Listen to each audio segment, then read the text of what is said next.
Good morning. So good to see everyone here this morning. I want to welcome our visitors. Whether you're checking us out or traveling through, we're glad you chose to be with us this morning. So this past month, we got to see the April showers. And now we're ready to see the Mayflowers bloom. But if April showers bring Mayflowers, what do Mayflowers bring? Pilgrims. I do it every year. You got to be ready for that. In the spirit of spring, tonight, I encourage you to come back if you're able. We're going to be looking at a topic called spring cleaning, looking at how the physical act of spring cleaning has some spiritual applications, and we'll look at that tonight. But this morning, I want to talk to you about the costly effects of defeatism, taking our text from Numbers 13, 26 to 33. However, we're also going to be looking at Hebrews chapters 3 and 4. And so I'm going to go ahead and invite you now to go ahead and turn to Hebrews chapter 3, place a marker there, and turn with me to Numbers 13. And throughout the lesson, we're going to kind of go back and forth just a little bit. We won't do it a whole lot, but we will go back and forth a little bit to see the context and application that is made both by Moses in Numbers chapter 13 and the Hebrew writer in Hebrews 3 and 4.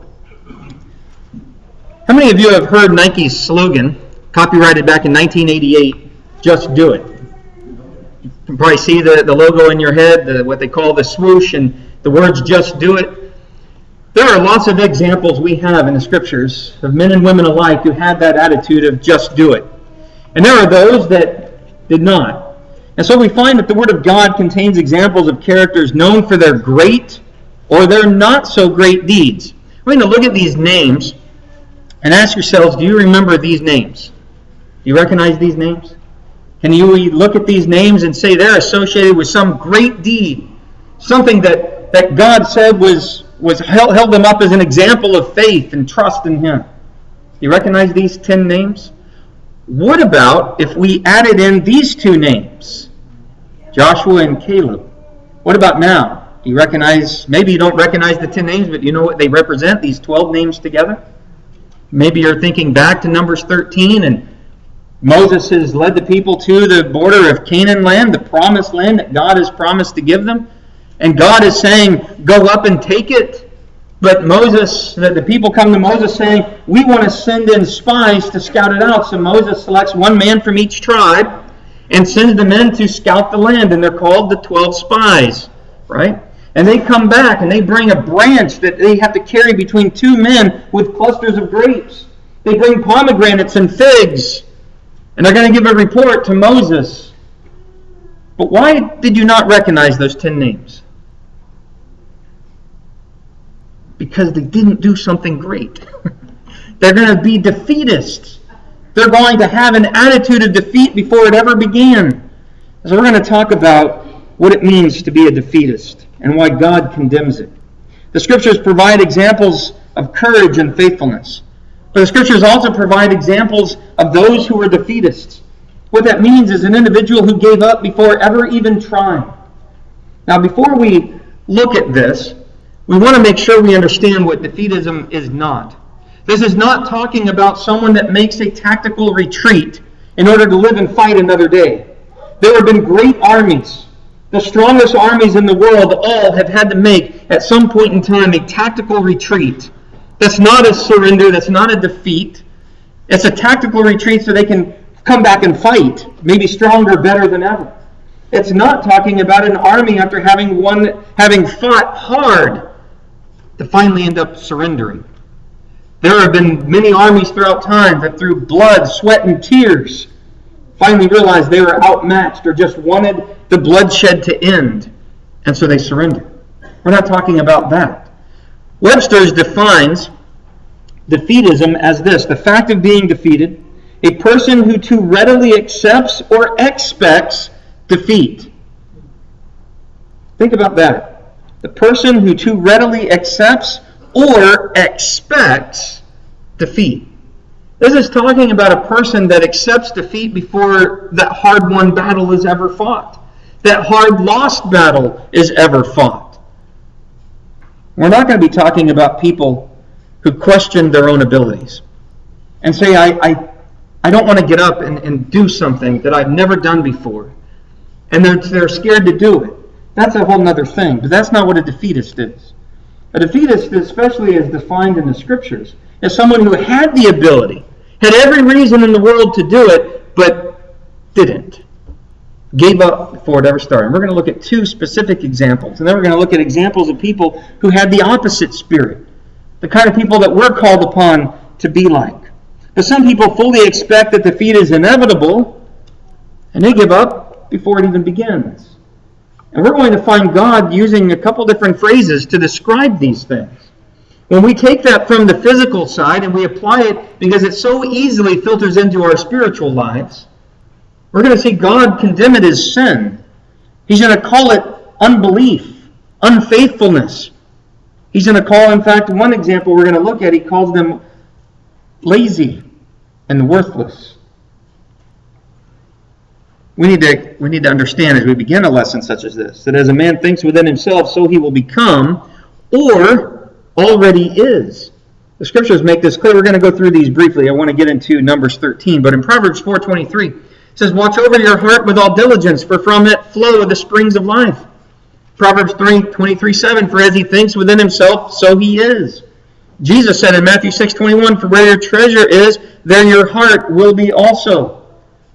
And Luke 6:45, Jesus said, the good man out of the good treasure of his heart brings forth what is good, and the evil man out of the evil treasure brings forth what is evil. For his mouth speaks from that which fills his heart. If defeat is already in our hearts, that's what's going to come out when we speak. That's what's going to come out in our actions. 2 Corinthians 4:16 and Galatians 6:9, I just summarize here, tells us we're not to lose heart. We're not to grow weary. And we're not to lose heart. And so often throughout time, whether we're talking about unbelievers or especially when it comes to God's people, there have been those that lost their heart. That means they lost their courage, they lost their bravery, they lost their trust in God. So as we begin, we want to make the application so we're not just pointing the fingers at the 10 spies and the other individual we're going to look at. So we're not just pointing fingers at them and saying, yeah, they were terrible. We need to make the application. Could it be that sometimes we lose heart and shrink back from our duties as Christians? God has called on us to work, to do things for Him and His kingdom. And so many times we become fear paralyzed for whatever the reason. And if it's ground in experience, if it's ground in something that we have hard lost, that's one thing. But if we say we just know we can never do it and so we don't ever even try, could it be that we might have the defeatist attitude of the 10 spies? Do we exhibit the attitude of the 10 spies? I want you to look at Numbers 13:31. And we're going to go back and read the full context here. But in verse 31 it says, but the men who had gone up with him said, we're not able to go up against the people, for they are too strong for us. They are too strong for us. Sometimes we exhibit that same attitude, not realizing that God is bigger than any foe we face. God is bigger than any circumstance that we might experience. God is bigger than any problem that we might have. And yet, do we sometimes have the same attitude? We can't do it. They're too strong. So we're going to look at some examples of defeatism. And obviously, we're going to start with the 10 spies. Begin with me in Numbers 13, going back to verse 26. Now, as you're reading this, I want you to also put your mind in their shoes. I want you to think about what it meant to be an Israelite here coming to the border of Canaan. God has taken you out of slavery in Egypt. Not by their own hand, not by their own works. They didn't make a massive escape and fight out of the borders of Egypt. No, they didn't do any of that. God took them out by 10 terrifying plagues on Egypt, to the point that even the advisors of Pharaoh were saying, don't you realize the country is destroyed? Let them go. And so they are let go. And even after Pharaoh changes his heart and chases them down and bottlenecks them to the Red Sea, God parts the Red Sea, letting them see in a very physical way as the wall of water on the right and the wall of water on the left. They were not doing it by their own power, but God was with them. And He took them out into the wilderness, away from Pharaoh and his army, to safety. And as they wandered the wilderness, He fed them. He watered them. We can look in Deuteronomy chapter 2, and find that God says they lacked nothing in His care. They saw his presence daily and nightly. They saw him in a pillar of cloud and by fire at night. He led them that way, constantly in the presence of God. And yet, now they go into the promised land. The promise made to Abraham hundreds of years before is now coming to fruition. And they come back bearing the fruit. And I want you to see what happens in verse 26. They came bearing the grapes and the pomegranates and the figs. And it says in verse 26, they proceeded to come to Moses and Aaron and to all the congregation of the sons of Israel in the wilderness of Paran at Kadesh. And they brought back word to them and to all the congregation and showed them the fruit of the land. Thus they told him and said, we went into the land where you sent us, and it certainly does flow with milk and honey. And this is its fruit. Nevertheless, the people who live in the land are strong, and the cities are fortified and very large. And moreover, we saw the descendants of Anak there. They're talking about the giants. And Amalek is living in the land of the Negev, and the Hittites and the Jebusites and the Amorites are living in the hill country. And the Canaanites are living by the sea and by the side of the Jordan. Then Caleb quieted the people before Moses and said, this is that Nike slogan, just do it. Caleb says we should by all means go up and take possession of it, for we will surely overcome it. You can almost hear the excitement in Caleb's voice. Here's the fruit. It is flowing with milk and honey, just as God has promised. Let's go up and do it. We'll overcome all of these things. Verse 31, but the men who had gone up with him said, we're not able to go up against the people, for they are too strong for us. What about Pharaoh and his army, who chased them down to a beach and was barreling down onto them with destruction in mind and bringing them back into slavery? Were they too strong for the people? Absolutely. But did God let that happen? No, because he promised them this land. And now here they are. Caleb has the right attitude. Let's go up and take it. Verse 32. So they gave out to the sons of Israel a bad report of the land which they had spied out, saying, the land through which we have gone in, spying it out, is a land that devours its inhabitants. And all the people whom we saw in it are men of great size. Then we also saw the Nephilim. The sons of Anak are part of the Nephilim, letting us know again, these are the giants. And we became like grasshoppers in our own sight, and so we were in their sight. As soon as they saw the giants, as soon as they saw the fortified cities, as soon as they saw how far widespread these inhabitants were, all the way to the shore, from the Jordan all the way to the shore, they became disheartened. And they were ready for defeat. In fact, they never gave God the chance to show his power. God had demonstrated his power to them all along through the wilderness. From the time he brought them out of Egypt till this point, has God left them? Not once. Has God been there, nurturing them, feeding them, making sure they had everything that they needed? Laws to govern their new government? Absolutely. I want you to look over with me in Deuteronomy chapter 1. Place a marker there in Numbers 13 and 14. In Moses' farewell address, which pretty much makes up the book of Deuteronomy, Moses is great at summarizing these events. And I want you to see where Moses takes this as he reminds them who God is, how far God was with them, and what they chose to do with it all. In Deuteronomy chapter 1, starting in verse 29, this is after he says they grumbled to him, saying they couldn't do it. He says, then I said to you, do not be shocked nor fear them. The Lord your God who goes before you will himself fight on your behalf, just as he did for you in Egypt before your eyes, and in the wilderness where you saw how the Lord your God carried you, just as a man carries his son, and all the way which you walked until you came to this place. So Moses is reminding them of the picture I just painted for you, that God carried them like a man would carry his son. He took care of all their needs. And then he says in verse 32, but for all this, you did not trust the Lord your God, who goes before you on your way to seek out a place for you to encamp, in fire by night and cloud by day, to show you the way in which you should go. In verse 41, they recognize. In verse 41, he says, then you said to me, we have sinned against the Lord. They recognized that defeatist attitude was sin. This wasn't just a grumbling and complaint that God was going to let go. Now something terrible is going to happen here. In fact, the way God saw this, the 10 spies that are listed in 13, 4 through 15, the names that I asked you if you recognized, who remembers them? We don't remember their names. We remember their group. The group is the 10 spies for their cowardice. And what did God think about that? What did God think about this group? Not only they, but the whole multitude that was swayed by their bad report. We're going to look at this a little later on, so I'm just going to throw it up on the board now. But God, in Numbers 14, 11 through 12, God wanted to destroy not just the 10 spies who were defeatists, but also all those that listened to them. That was God's attitude toward defeatism. I'm going to wipe you out. I'm going to take you out. You're not going to even see the land that you just went in. You will never see it again. Because you said we can't do it. You said we're going to be prey. He says, so I'm going to give it to your children. And the people you thought were going to be, that you were going to be prey to, are going to be prey to your children.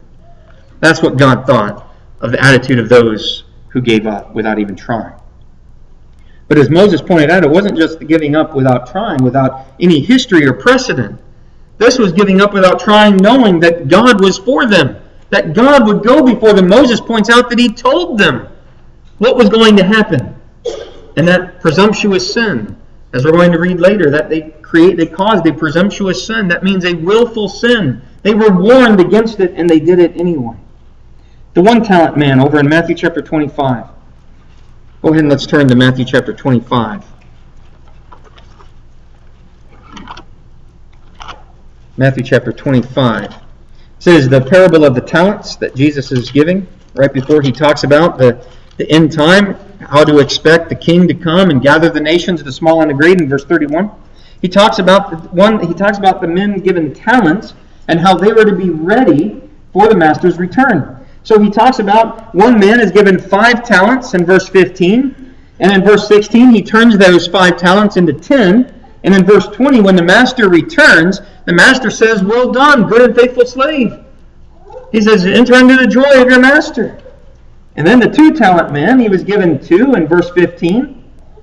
But we find in verse 17 that he turned that 2 into 2 more, yielding 4. So when the master came back in verse 22, he says, you gave me 2, here's 4. And he says, well done, good and faithful slave. Enter into the joy of your master. Enter into the kingdom prepared for you from the foundation of the world. But then we read about the man who was given 1 talent, going back to there in verse 15. It says, to one he gave 5 talents, to another 2, and to another 1, each according to his own ability. And he went on his journey. So he didn't just give them to inexperienced people and expect much from them. He gave them according to their ability. And so that's why he says, well done to the man that was given 5, he doubled it. Well done to the man given 2, he doubled it. And what do you think he expected from the man with 1? He didn't expect him to turn in 10 or 4, but maybe 2 to double it the way the other 2 men did. He gave it according to their ability. But notice verse 18. But he who received the 1 talent went away and dug a hole in the ground and hid his master's money. So now when the master comes back and he's accepting the 10 from the one man and the 4 from the other, you can almost see this guy, he's scrambling back to that hole in the ground, digging up the 1 talent, and he's going to come to the master. Verse 24. And the one also who had received the 1 talent came up and said, Master, I knew you to be a hard man, reaping where you did not sow, and gathering where you scattered no seed. And I was afraid, and went away and hid your talent in the ground. See, you have what is yours. And he says, oh, thanks. Well done. You didn't lose it. No, that's not what he expected of this man. He knew this man had the ability to do what the other 2 men did, because he gave to according to their ability. So we're not talking again about someone that is going up something they've never faced, without precedent, without history. This is a man who had proven himself trustworthy before. And so the man trusted him with that 1 talent. But he says, I was afraid. It's not that he went into the market and tried to trade it as the other 2 men said they did, and was unsuccessful. And so, well, I don't want to lose it, and so I'm going to store it away. No. We're talking about a man that didn't even try. A man that was so afraid he got locked up, paralyzed with fear, and went and hid it away and thought that would bring him praise from the master. And so read with me in verses 24 and 25. Or we just read that. In verse 26. As we look at the attitude toward the man that didn't try. We're going to read this in just a little bit. We're not going to read it right now, but if you read through verses 26 through 30, God's going to call him wicked, lazy, and worthless. These are the three words God is going to use to describe this man. He's not going to say to him, well done. He's not going to say, thanks, at least you didn't lose it. He's going to call him wicked, lazy, and worthless. And then that man is going to be cast into the outer darkness as punishment. Defeatism should not be a trait of God's people. And in fact, in these two examples alone, we can see it is condemned by God. And so let's look at the costly effects of defeatism. I want us to start where we began, and that is with Israel. In Numbers 14, verse 33, God condemns the whole crowd. He says, because they were swayed by the bad report of the 10 spies and not the good report of Joshua and Caleb, they're never going to enter the land again. They're never going to see it. Their children are going to go up and take it. And so they're going to wander 40 years in the wilderness. But do you know why they were wandering 40 years in the wilderness? This isn't a massive detour. I've read so many commentaries and historians saying, this didn't make any sense. They didn't need the 40 years to do a detour. It's not a detour. This is punishment. They're not going to enter the promised land, but God promised their corpses would lie in the sand. They're going to wander 40 years because God is going to wait till that generation that came out of Egypt is going to die. All those who agreed with the 10 spies and said, we can't do it, God's saying, then you won't do it. You're not going to do it. You had the chance. You were at the border of the promised land. And now you're going to die in the wilderness. And so 40 years is the time that God gives for the last body to drop and for their children to go into the promised land. So you can read that in Numbers 14, 28 through 35. But I want you to turn over with me to Hebrews chapter 3. Here's where I said we're going to be swapping over. The Hebrew writer's talking about this not just to talk about it, but to make a very great spiritual point and the application to us. He says in verse 12, take care, brethren. Actually, back up to verse 11, he says, as I swore in my wrath, they shall not enter my rest. He's talking about the promised land. Take care, brethren, that there not be in any one of you an evil, unbelieving heart that falls away from the living God. Do you see what he just said about those people? Evil and unbelieving. But encourage one another day after day, as long as it's still called today, so that none of you will be hardened by the deceitfulness of sin. He just called it sin. It's wicked, it's evil, it's sin. For we become partakers of Christ if we hold fast the beginning of our assurance firm until the end. Well, it said, today if you hear his voice, do not harden your hearts as when they provoked me. For who provoked him when they had heard? Indeed, did not all those who came out of Egypt, led by Moses?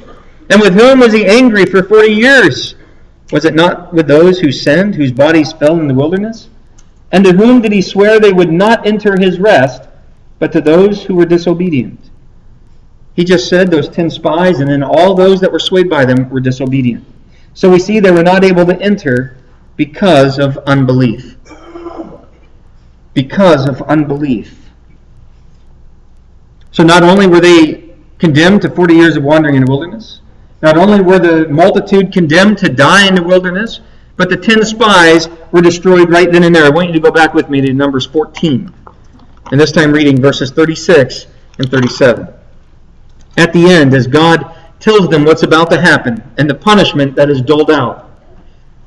He says, as for the men whom Moses sent to spy out the land and who returned and made all the congregation grumble against him by bringing out a bad report concerning the land, even those men who brought out the very bad report of the land died by a plague before the Lord. God didn't allow them to wander 40 years. He took their lives right then and there. Their families were going to have to wander the 40 years without them. But God took their lives right there before the congregation, telling him what he thought of their defeatist attitude.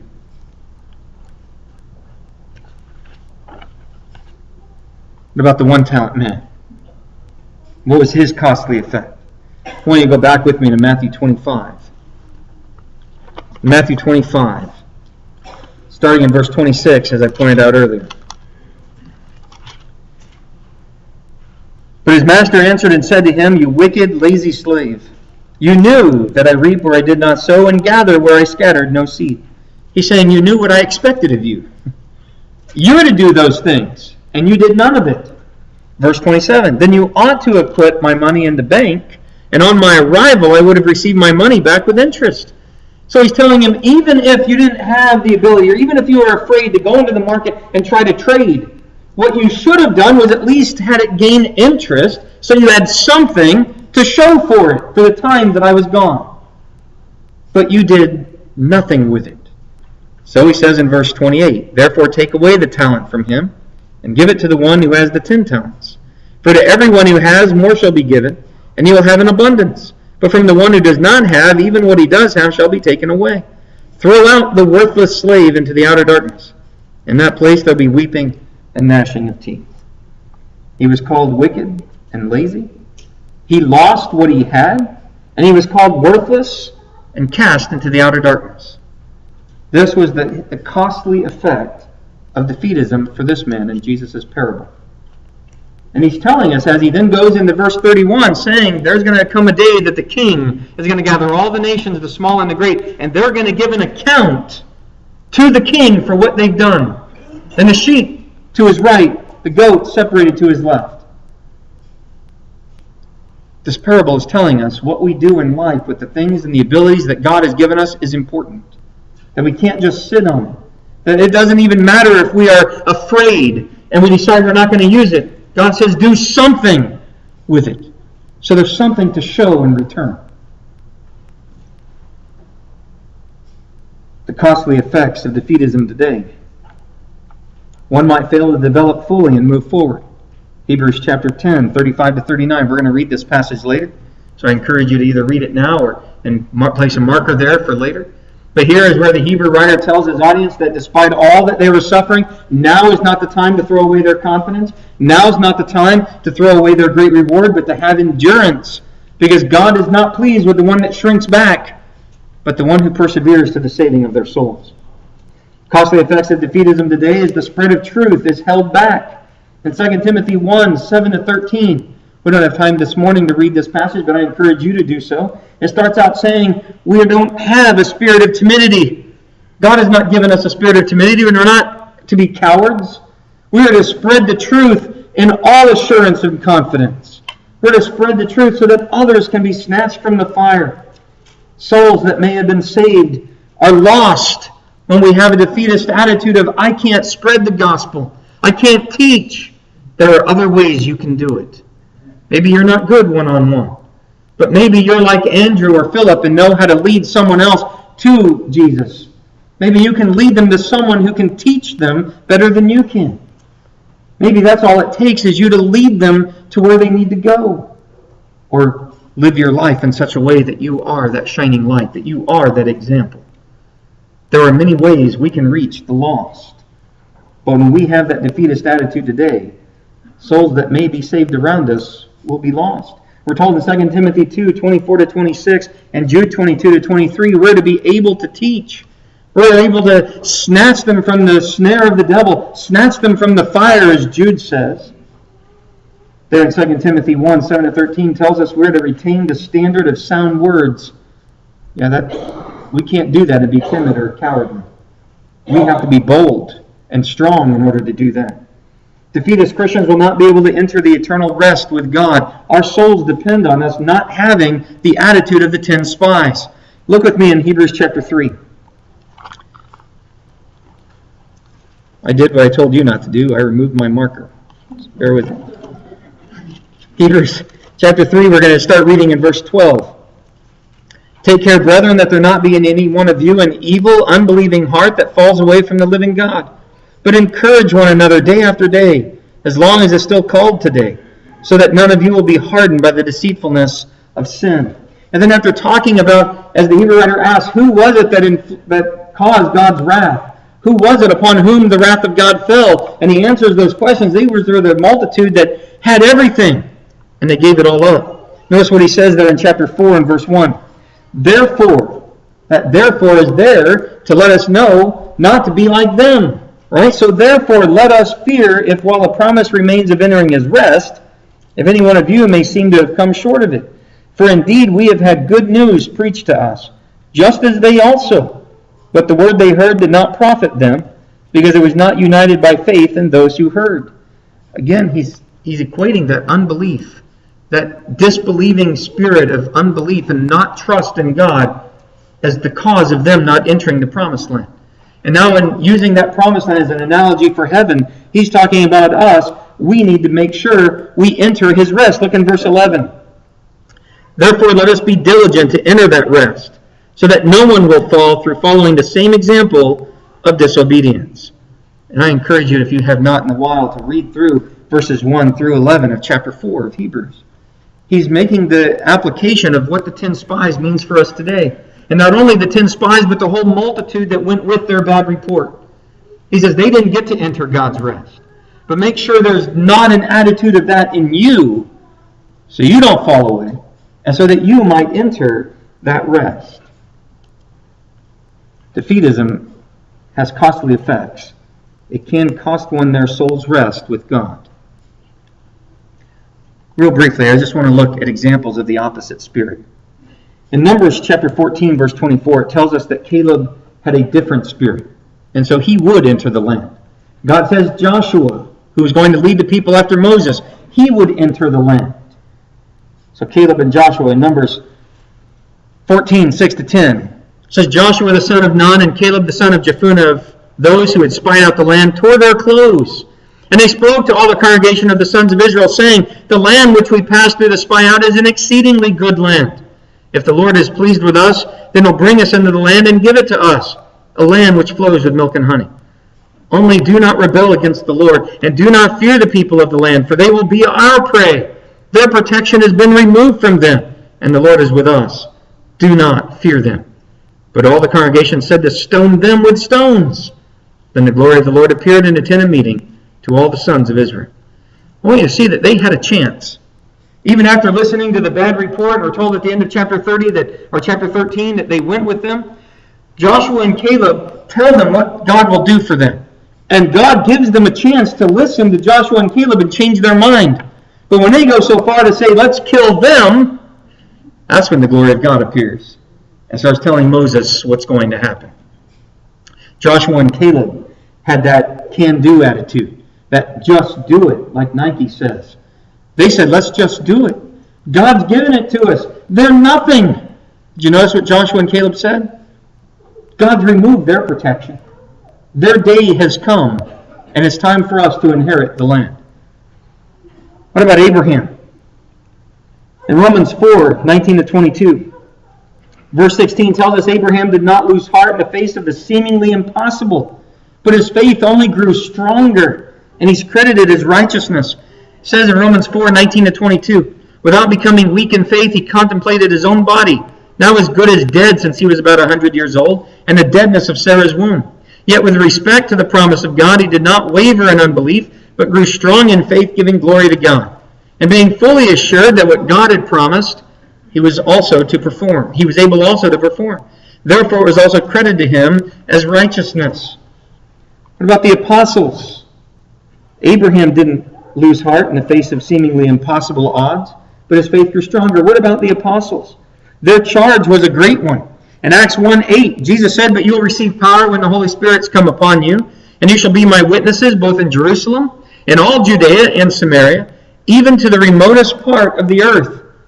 He gave them a great charge. You're to take this testimony, you're to take this witness, you're to take your faith into all the world, even to the remotest part of the earth. We find in Acts chapter 4, 19-20, the apostles are in trouble with the Sanhedrin. And Peter and John answered and said to them, they're telling them, you're not to speak in Jesus' name, you're not to preach in Jesus' name again. But Peter and John answered and said to them, whether it's right in the sight of God to give heed to you rather than to God, you be the judge, for we cannot stop speaking about what we have seen and heard. If they had that spirit of timidity, if they had the defeatist attitude, knowing what the Jews were willing to do to them, they would have said, okay, we'll stop. But Peter says, you judge for yourselves. Why? They had the history, the precedent of what happens if you go against God. And Peter says, you judge for yourselves whether we listen to you or whether we listen to God. If God has said to do it, who do you think we're going to choose? That's what he's saying. We can't stop speaking about what we've seen and heard. They are released from jail by an angel, and the angel tells them, they've just been in prison for preaching, the angel tells them, go right back to the temple and do what you were doing. And so they do. In Acts chapter 5, they're arrested again. And they said, didn't we tell you not to speak in this man's name?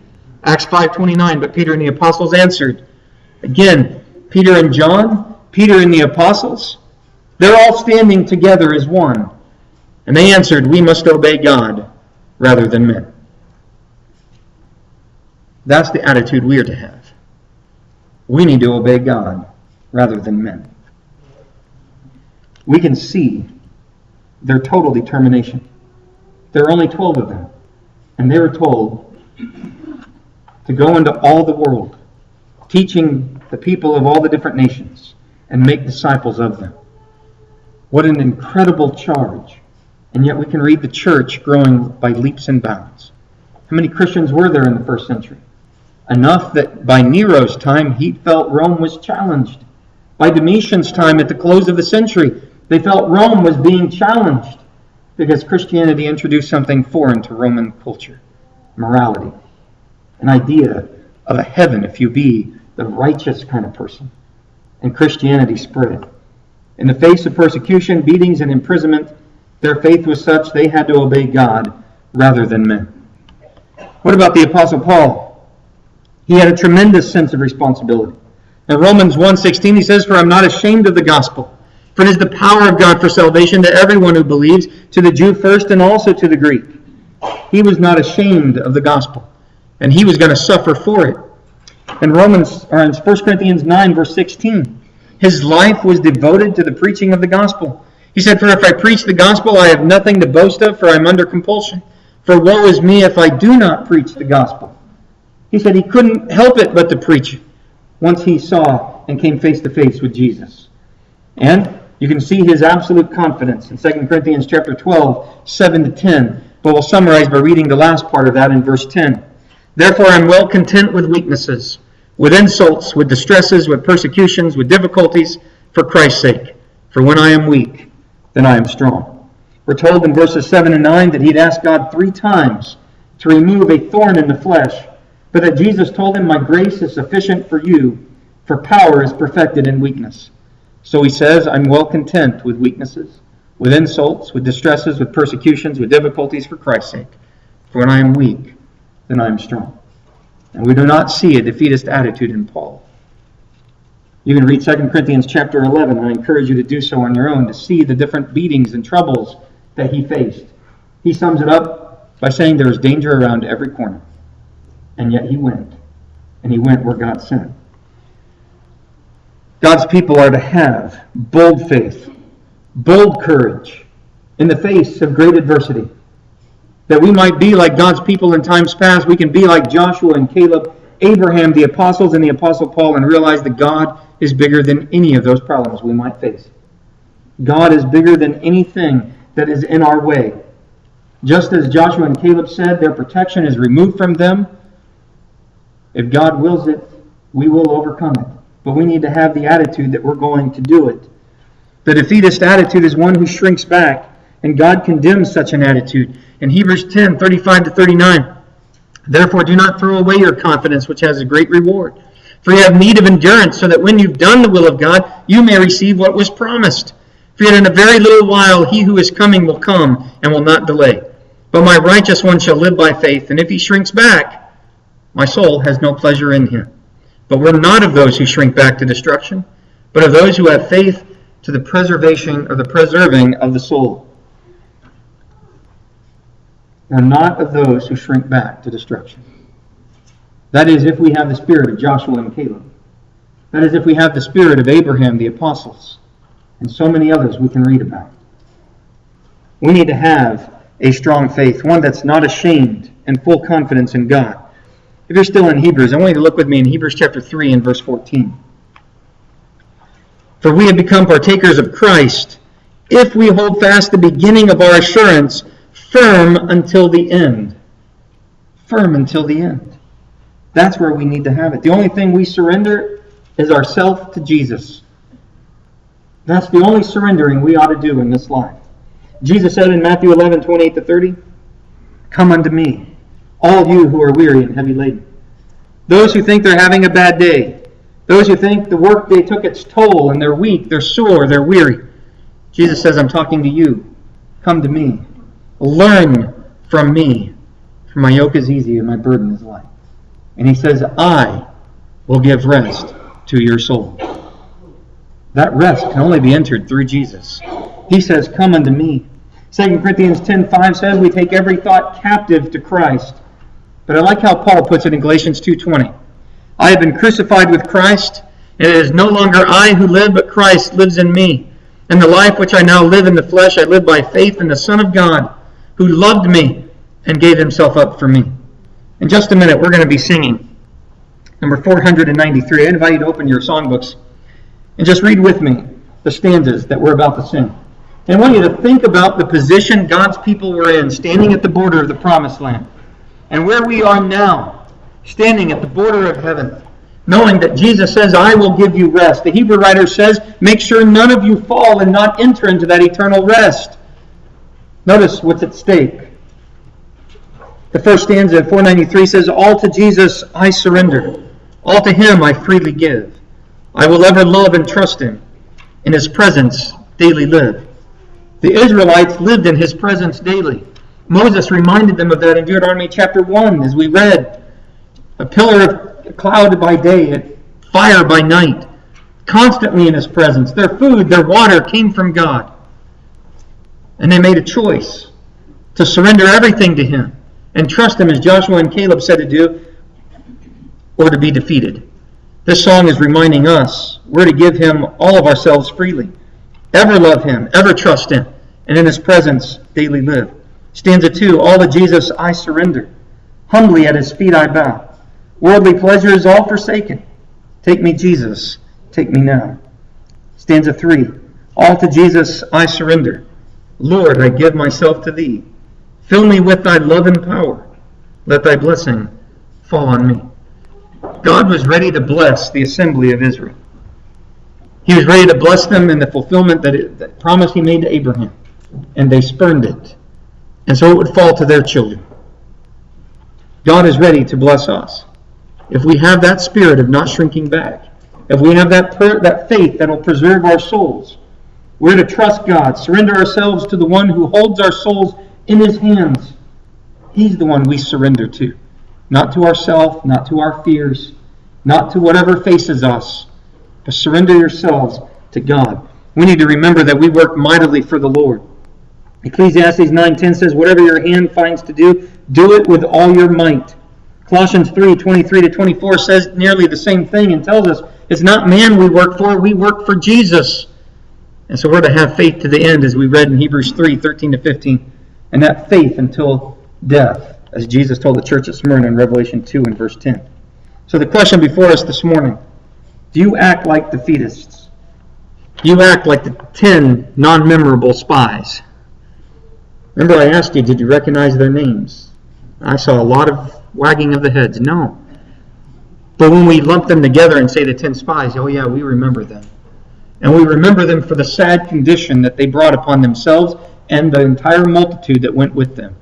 Because nobody had the courage of Joshua and Caleb to stand up and say, no, let's do this.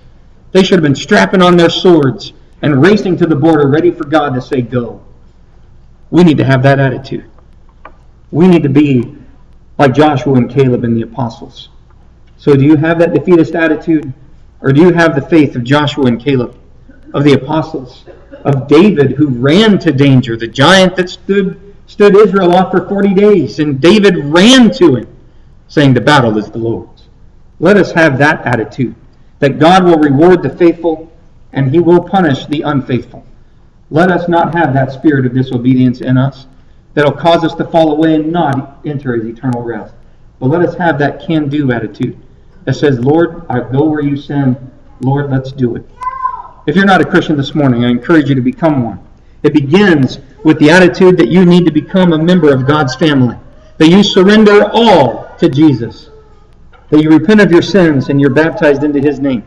And this morning, if you're a Christian in error, not living the way that you should, now's the time to say, Lord, I surrender all, and repent of your sins and come back to Him. And if we can assist you in any of these things, come forward and let it be known now while together we stand.